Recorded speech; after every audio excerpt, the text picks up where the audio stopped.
Lewis Hart for the Ring magazine. Always a pleasure to be joined with Keith Idec here on a nice Thursday evening, afternoon for yourself. Keith, it's a lot's happened in the last 12, 24 hours. And before we do get into it, how's things? How is everything been? Everything's going great, man. I appreciate it. How are things across the pond there? Okay. All good, mate. Yeah, a little bit of a quiet summer. Well, quite August, I could say, especially on both ponds, you can say, but it definitely gets more exciting over September. But look, we'll jump straight into, mad news that come out yesterday evening for me. I mean, hard to really put words into it, but Jake Paul will now be fighting WBA lightweight champion Gervonta Davis on the 14th of November in Atlanta. Still, weights are still, I guess, to be sort of announced. But yeah, I guess what were your first thoughts when you heard the news yesterday evening? Well, I think as we discuss this, we should use air quotes when we call it a fight because I don't see how any athletic commission, in this case, the Georgia Athletic and Entertainment Commission, could sanction this as a legitimate boxing match. I think it has to be treated as entertainment to some degree because you can't put someone who's they're 65 pounds apart in weight for the most part now. If you look at the cruiserweight limit and the lightweight limit, even if Jake Paul somehow got down to, let's just say, 180, and I'm not sure that he'd be able to do that at this point because he's fought so high in weight. Let's just say he got down to 180. They're still 45 pounds apart in weight, and that's just not safe. So if this were to be treated as some sort of, even though they're calling it an exhibition, a legitimate athletic event, I don't know how you could do that because it's just not safe for someone that big and someone that small to fight each other. That's why they have weight classes. And I just don't understand. I do understand that Netflix is into tent pole events and people will watch this because they're into the spectacle of it all and it will draw eyeballs. But does anything that anyone pitches that people will watch, does that make it a good idea? Does that mean you should do it?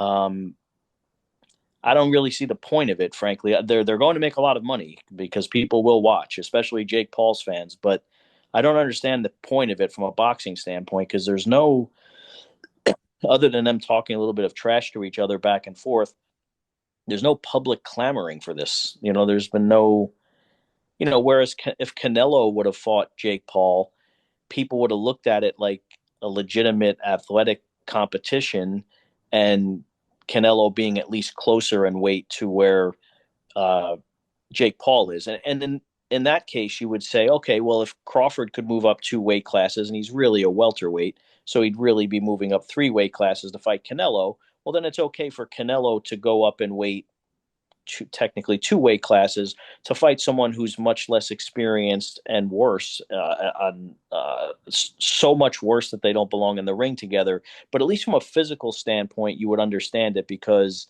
the sacrifices that Canelo would be making in weight, he would be regaining in skill and experience. Whereas this, I don't even. What is this? Like, what is the purpose of this? What kind of rules modifications could they come up with where it would make some sort of sense? It just doesn't make any sense. Mhm. It does make money, but Yeah, that's the common denominator. Everyone was like, they're going to earn a bunch of money. But is there at some point when, you are an active world champion where morally there needs to be a standpoint where, like, no matter how much money you make, you need to make what the right decision for, like, the sport or the integrity, I guess. well, it's interesting because I spoke to Eddie Hearn at length about this last night, and Eddie Hearn has been a critic of Gervonta Davis in the past, although he respects him as a fighter and thinks he's very talented. But he actually, I see where he's coming from because he's a businessman ultimately, and he said, "Look, if you're Gervonta Davis and you're sitting in a room and you're presented with the opportunity to make, let's just say, 30 or $40 million for fighting Jake Paul, or you could fight Lamont Roach and what you would have to consider a 50-50 fight at this point based on what happened in March. Do you want to do that fight and then say Shakur Stevenson in another very difficult fight? Let's just say he beat Lamont Roach in their rematch, and then he goes and fights Shakur Stevenson in the lightweight fight that everyone wants to see. Would he even make as much combined for those two fights that he would make for fighting Jake Paul? So, if in the case of Gervonta Davis, he's half checked out of the sport and he doesn't really want to box anymore, his heart's not in it, You take the biggest payday imaginable, and then you just go and endure the criticism, whatever people say, they say. So that's probably the way he's looking at it. If he doesn't want to fight anymore, maybe this is the last time we see him in a boxing ring on November 14th against Jake Paul. So I get it from a financial standpoint. He's got to look out for the rest of his life, and he's got daughters to take care of and everything. But as a someone who covers boxing for a living and someone who cares about the image and the overall health of the sport, it's obviously something we could do without. Do you think, from your point of view, do you think Tank's checked out of the sport? Well, the reason Eddie said that was because of some of the things that Tank said before he fought Lamont Roach. He really did sound like someone who did not want to go through the rigors of training camp anymore. I'm sure on fight night he enjoys all the adulation and all the, all everything that comes with being a boxing star. I'm sure he still enjoys for the most part, and the money, but he doesn't want to put himself through the grueling training camps because that's what the fighters ultimately grow tired of. Even when you're 30 years old, he's still in his physical prime, but you go through those camps and all the sparring and all the wear and tear on your body. I do understand that that becomes tedious after a while. Even if you're competing at the highest level and you're making a lot of money, you don't want to put yourself through not only the physical rigors of it, but the mental um, drain on you that presents. So I get it at that. But what do you do if you're him? What is Gervonta Davis going to do with the rest of his life? That's a question that he's going to have to answer at some point anyway. But if you're him and you're at this crossroads where you don't want to fight anymore and you're present this, even though it's a circus and no one's going to respect him for quote unquote fighting Jake Paul as opposed to running it back with Lamont Roach, from a financial standpoint, you do understand why he's doing it. The other thing I would say, Lewis, is I saw a lot of yesterday. Well, Floyd Mayweather is fighting in exhibitions. Yeah, Floyd Mayweather's fighting in exhibitions when he's pushing 50 years old.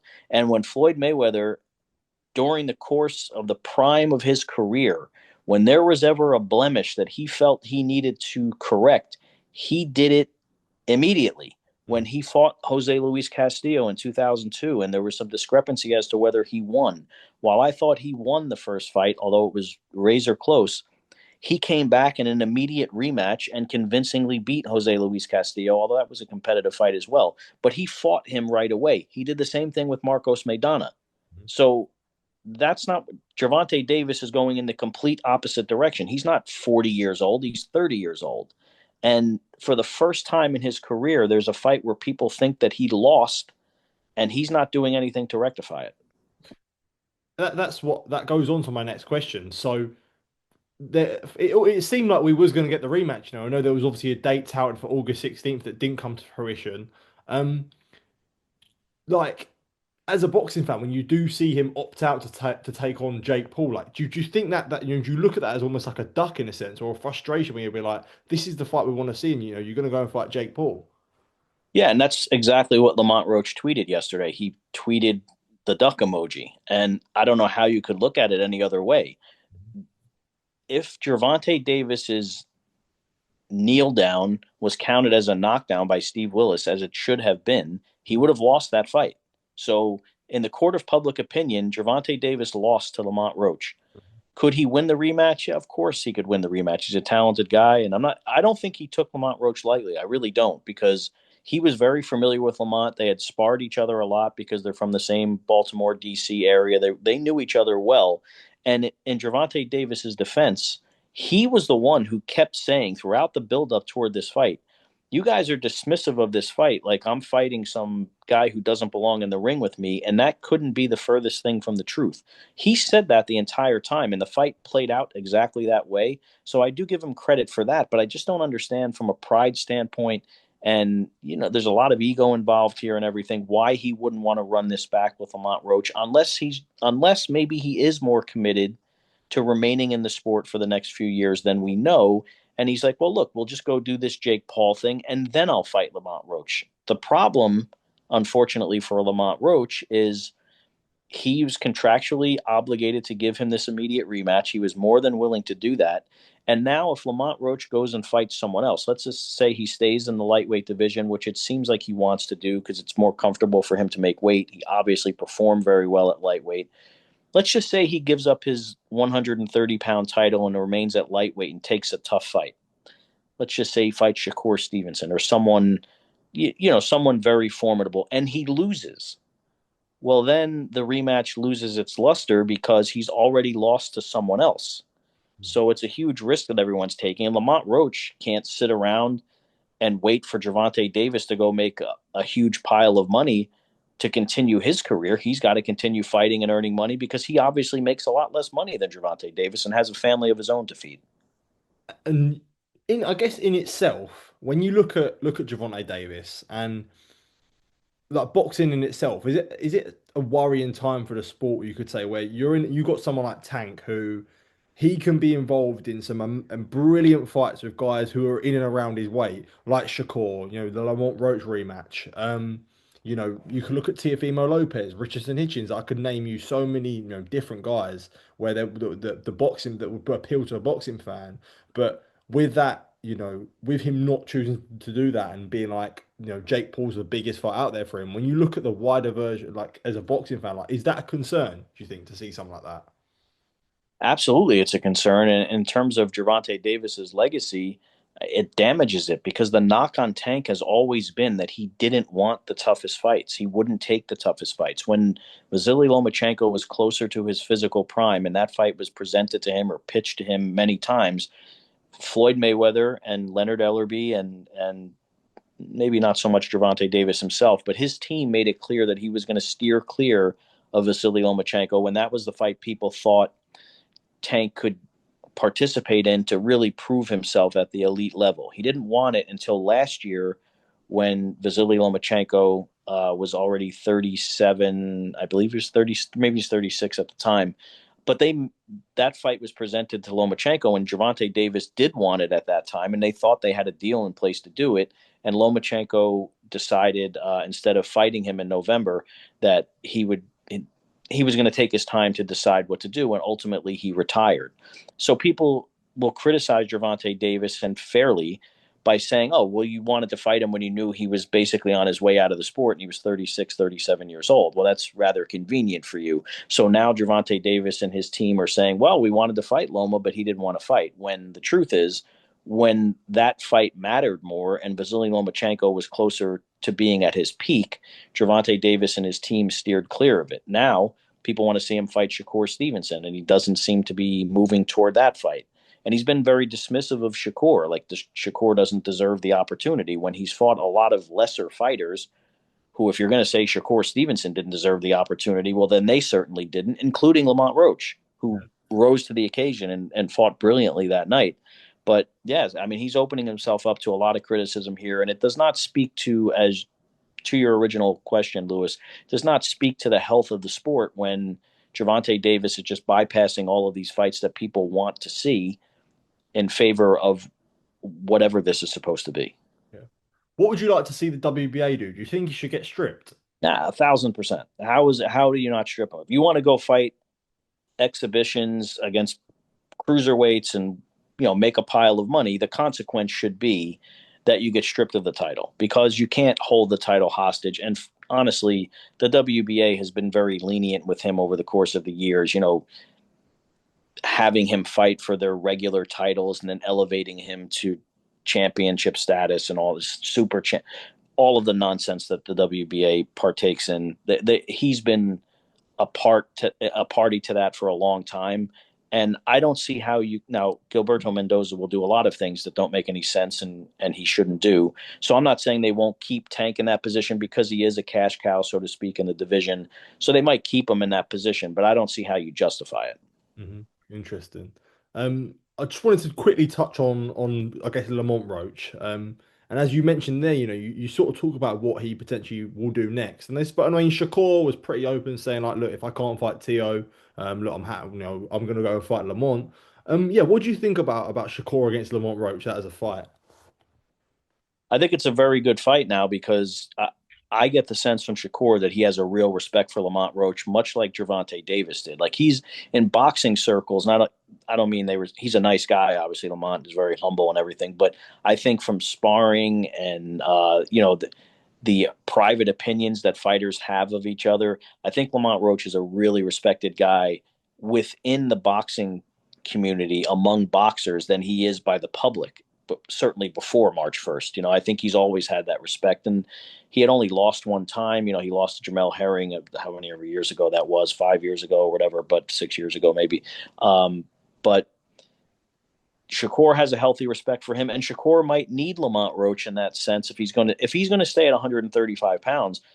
I'm not saying it's anywhere near as big a fight as Shakur against Tank. It clearly is not, but that's the guy who people think beat Tank. So it's the next best thing. It's worth a lot less money, and it's a lower profile fight, but it's the next best thing maybe for Shakur. And there are other lightweight fights for him as well, because I kind of feel like Shakur is not the biggest lightweight in the world. So for him to go to 140 and fight Teofimo, well, Teofimo's not a huge guy either. So that fight I'm fine with. But the more he moves up, the more at a disadvantage I feel he'll be, because I think he's kind of settled in as a natural lightweight at this point. Yeah. Do you think Shakur's almost won the fans over now with that Zepeda performance? Like people, he's got the fans back on side in a sense. It was good to see him perform in that way, because it was kind of like his FU to all the people who have criticized him, and rightly so at times. If he was injured in the De Los Santos fight or whatever happened against Nakatia, look, you're open to criticism when you don't perform in an entertaining way, and he knows that. But that was interesting to see, because he told everyone what he was going to do, and he went out and did it, and he didn't fight recklessly, but he stood in the pocket and fought a guy who could really punch and dominated him. Now, he didn't, the only thing is, the only negative, I guess you could say, is that he didn't stop him, but he wasn't running around saying that he was going to violently knock him out or anything. He said he was going to dominate him and maybe stop him later in the fight. I think he delivered on everything he said before that fight in what was viewed as, not among odds makers, but was viewed as a somewhat dangerous fight, because William Zepeda is a whirlwind and he throws a lot of punches and he's a strong guy.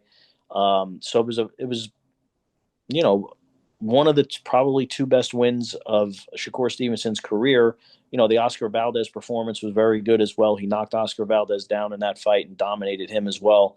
So those are probably the two best performances of Shakur's career. So he has to have rebuilt some equity among boxing fans after that performance. Now, if he goes into his next fight and it's against, let's just say it's against a puncher or something, and he doesn't perform, well, you're only as good as your last fight, as they say. And he'll, the critics, particularly people who don't like him, critics are just going to pounce on him again, because they're going to forget what he did against William Zepeda. But for now, I think he did his reputation wonders by performing the way he did against Zepeda. But the interesting thing I thought is, right after the fight, Shakur was pretty honest. He said, he was asked, "Are you going to fight like that again?" And he said something like, I think if I'm remembering it correctly from the press conference, he was like, "Fuck no, I'm not fighting like that again." So Yeah. yeah.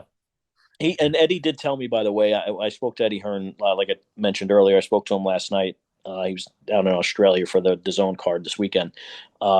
He said that he thinks Shakur is going to come back sometime early next year.